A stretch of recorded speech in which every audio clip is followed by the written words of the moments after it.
어린 시절의 밤은 대개 포근한 침대나 부모의 다정한 자장가로 기억되곤 하지만 세계에서 가장 유명한 소년이었던 마이클 잭슨에게 밤은 숨막히는 고통과 공포의 연속이었다. 1958년 8월 29일 미국 인디애나주 게리의 한 가난한 흑인 노동자 가정에서 10남매 중 8번째로 태어난 그는 날 때부터 지독한 가난이라는 굴레를 짊어지고 있었다. 전직 권투 선수이자 아마추어 음악가였던 그의 아버지 조 잭슨은 자식들의 재능을 발견하고 이를 가난에서 탈출할 유일한 비상구로 삼았다. 아버지는 자식들을 훈련하는 데 있어 단 한치의 오차도 용납하지 않았다.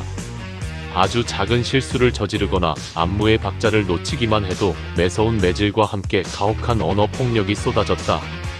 불과 대여섯 살에 불과했던 어린 마이클은 아버지를 보기만 해도 극도의 공포감에 휩싸여 구토를 할 만큼 깊은 정신적 트라우마를 겪었다.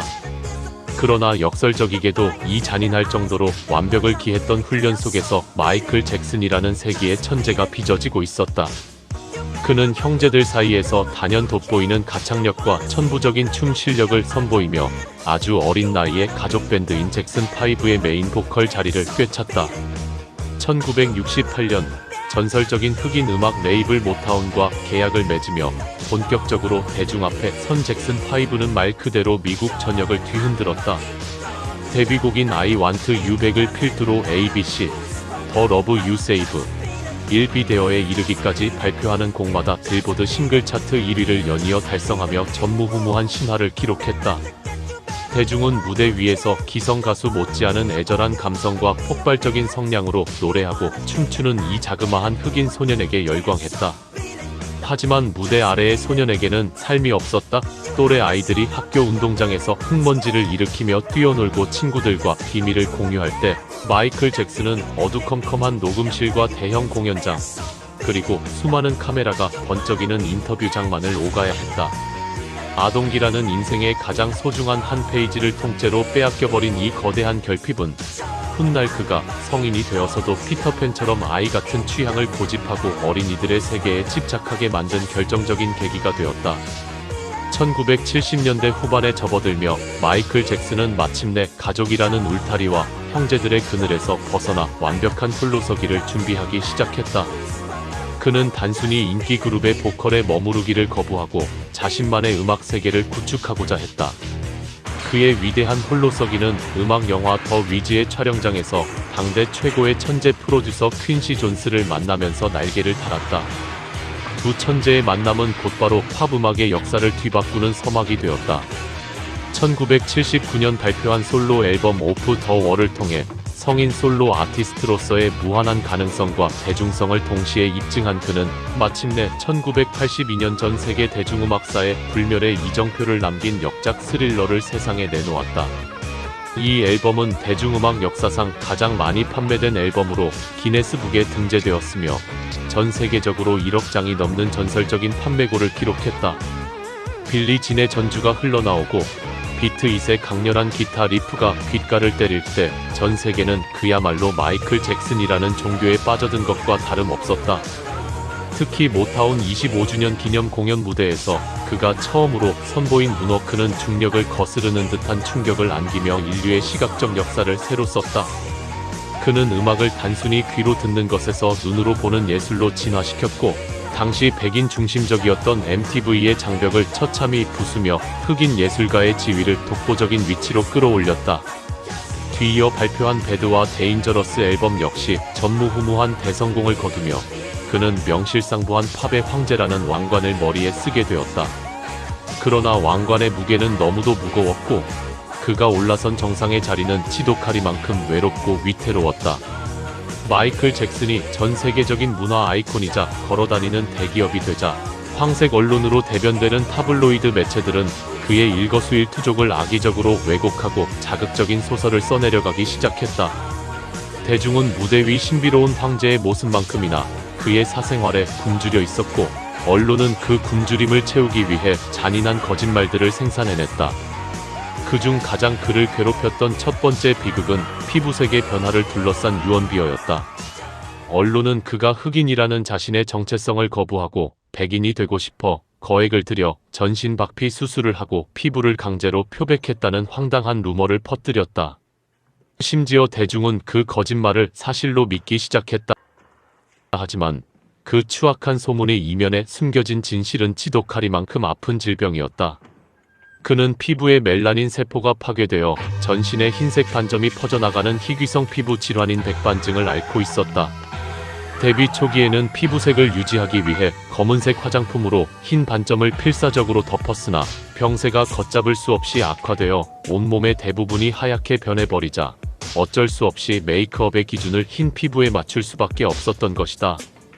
이 명백한 사실은 그가 세상을 떠난 후 진행된 부검 보고서를 통해 백반증 환자였음이 공식적으로 증명되면서 뒤늦게 세상에 밝혀졌고, 대중은 그가 평생 안고 살았던 육체적, 정신적 고통의 깊이를 뒤늦게 깨달았다.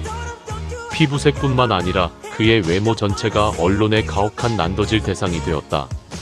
성형수술 중독으로 인해 코가 완전히 무너져 내려 가짜 코를 붙이고 다닌다거나 얼굴 전체를 수십 번 갈아엎은 괴물이 되었다는 식의 자극적인 보도가 매일같이 쏟아졌다.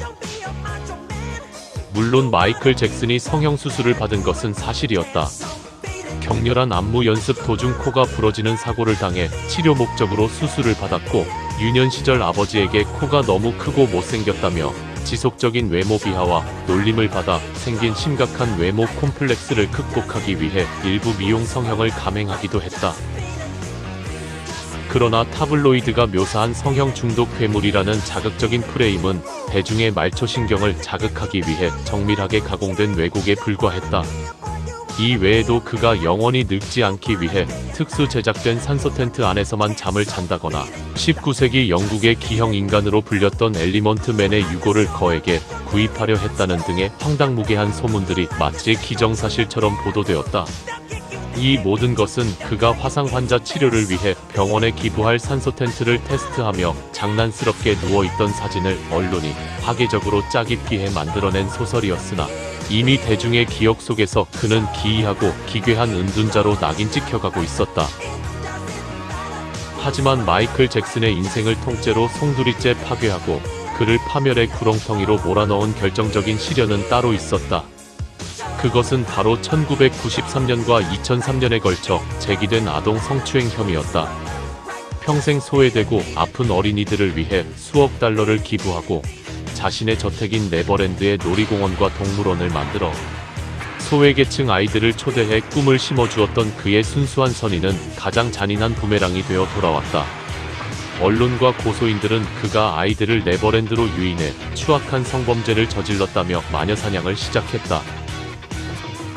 1993년의 첫 번째 사건은 끝없는 진흙탕 싸움과 이미지 실추를 견디다 못한 주변의 만류와 합의로 종결되었으나, 이는 오히려 대중에게 그가 죄가 있어서 돈으로 무마했다는 오해를 사는 역효과를 낳았다. 결국 2003년 다시 한번 터진 두 번째 고소 사건은 정식 재판으로 이어졌고, 수년간 전 세계의 이목이 법정에 쏠렸다. 검찰과 언론은 한 인간의 인격을 완전히 말살하기 위해 온갖 자극적인 폭로를 이어갔지만, 수년간의 치열한 법정 공방 끝에 2005년 미국 법원은 마이클 잭슨에게 제기된 모든 혐의에 대해 단 한 가지도 예외 없이 전부 무죄 판결을 내렸다. 사법 정의는 그의 손을 들어주었고, 훗날 그를 고소했던 아이들의 부모들이 돈을 뜯어내기 위해 치밀하게 기획한 사기극이었다는 추악한 진실들이 수면 위로 드러났다. 그러나 이미 법정 공방이 끝났을 때 마이클 잭슨이라는 인간의 영혼과 육체는 산산조각이 나고 마른 낙엽처럼 피폐해진 뒤였다.